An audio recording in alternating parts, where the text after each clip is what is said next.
Nintendo Game Talk. Welcome everyone to Nintendo Game Talk. My name is Koloko and today I'm going to be talking about how the NES was almost 16-bit. It's an understatement to say that Nintendo is riding the success wave right now. The Nintendo Switch is breaking company and industry sales records. All this despite the backlash it received when it was first unveiled. A lot of people were unhappy, and a lot of people still are unhappy, that it wasn't going to be as powerful as a PS4 or Xbox One. Nintendo was behind the power level for the past couple of console generations, so a lot of these people thought that Nintendo stopped caring about power back in the Wii era. I've seen claims that Nintendo strived for power first with the NES, SNES, and N64, and after that, they changed. So let's look a little bit closer at these three. And as far as the N64, I can't argue that. They made sure to advertise this as a powerhouse. And with an eye to the future, tomorrow begins today. Nintendo, the world's leader in video games, has joined forces with Silicon Graphics, the world's leader in visual computing, to introduce the most exhilarating, breathtakingly realistic 3D video entertainment ever witnessed. Project Reality. 64-bit graphics. It was everywhere. By the way, they did blow away the competition in the Saturn and PS1, at least as far as 3D polygonal games were concerned.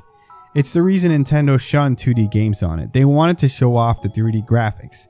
It also had issues handling textures and sound, but that's a video for another time. Either way, I'll give the N64. I'll give them that one. The SNES, on the other hand, I have a couple of issues with, as it was not released at the same time as the Genesis was, and then a lot of people tend to think that.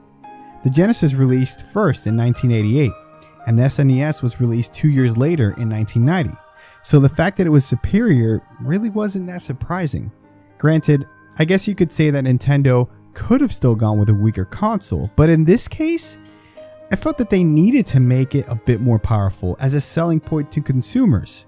Sega was advertising their system as 16-bit graphics and double the power of the NES. Sega Mega Drive 16-bit ソフトシリーズが面白さぶっちぎりでドッカーンとデビュー And so it was. He brought forth Genesis, a system with twice the power, twice the intelligence, twice the challenge, twice the fun.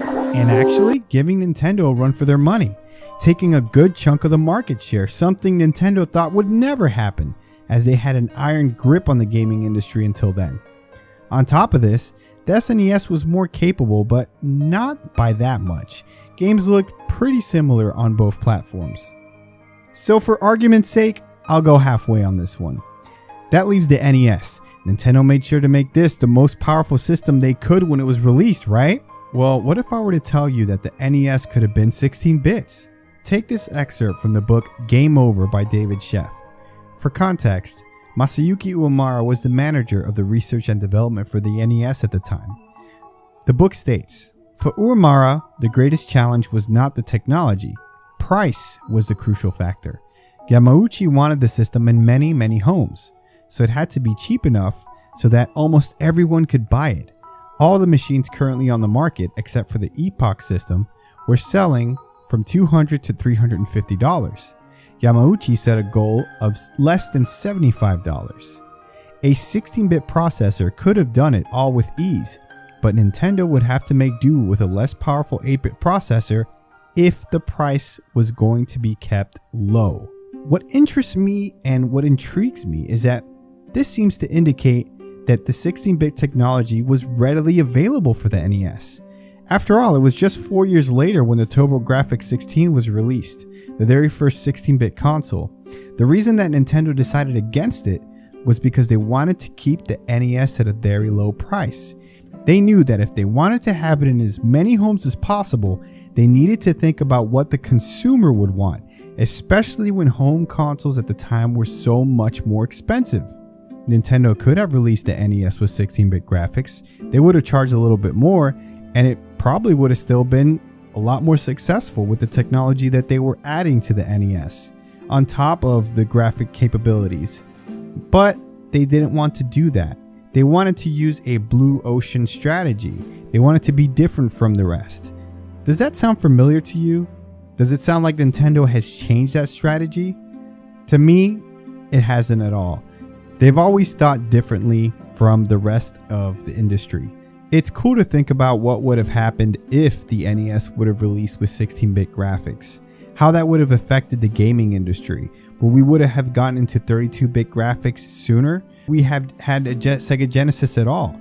Would Nintendo have even succeeded with the NES if they chose to make it a little bit more expensive? That's all the thoughts I had for this video, but I'd like to know what you guys think.